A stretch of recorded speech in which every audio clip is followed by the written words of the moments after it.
Hii ni Ugondo TV, mimi naitwa Aidan Jeremiah. Katibu mkuu wa ACT Wazalendo Ado Shaibu amemwandikia barua msajili wa vyama vya siasa nchini akimtaka mchukulie hatua katibu wa siasa, itikadi na uenezi wa CCM Taifa CPA Amos Makalla kwa kauli aliyoitoa mkoani Simiyu Machi 22, 2025 akikituhumu Chama cha Demokrasia na Maendeleo yani Chadema kuwa kinaendesha harambee ili kupata fedha za kununua virusi vya Mpox na Ebola kisha wavisambaze nchini kuzuia uchaguzi mkuu 2025.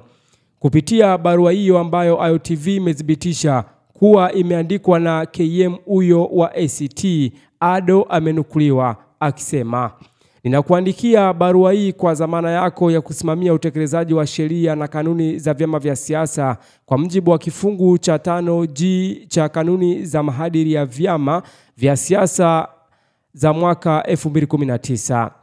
Katibu wa itikadi, uenezi na mafunzo wa Chama cha Mapinduzi Amos Makalla amekaririwa na vyombo vya habari akisema kwamba Chama cha Demokrasia na Maendeleo yani Chadema kinaendesha harambee ili kupata fedha za kununua virusi vya Mpox na Ebola kisha wavisambaze nchini kuzuia uchaguzi mkuu 2025.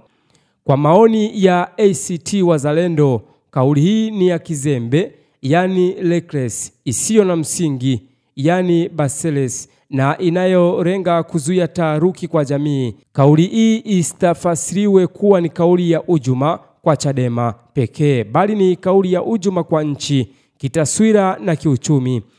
Tujiulize, tunataka kutuma ujumbe gani kwa watalii na wawekezaji kwamba nchini Tanzania kuna chama kinajipanga kusambaza Ebola na Mpox na kwamba hakuna uhakika wa usalama kiafya? Tunaiomba ofisi ya msajili wa vyama vya siasa kumchukulia hatua katibu wa itikadi, uenezi na mafunzo wa Chama cha Mapinduzi yani CCM Amos Makalla. Hatua hizo zihusishe kumtaka ajieleze, kufuata kauli hiyo na kuomba radhi.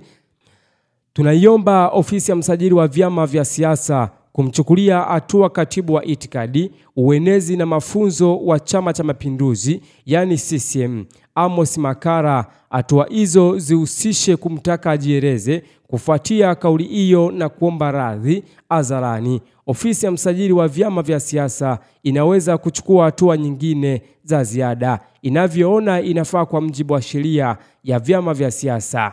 Na kutakia utekelezaji mwema wa majukumu yako pamoja na salamu za chama. Aidan Jeremiah wa Ugondo TV.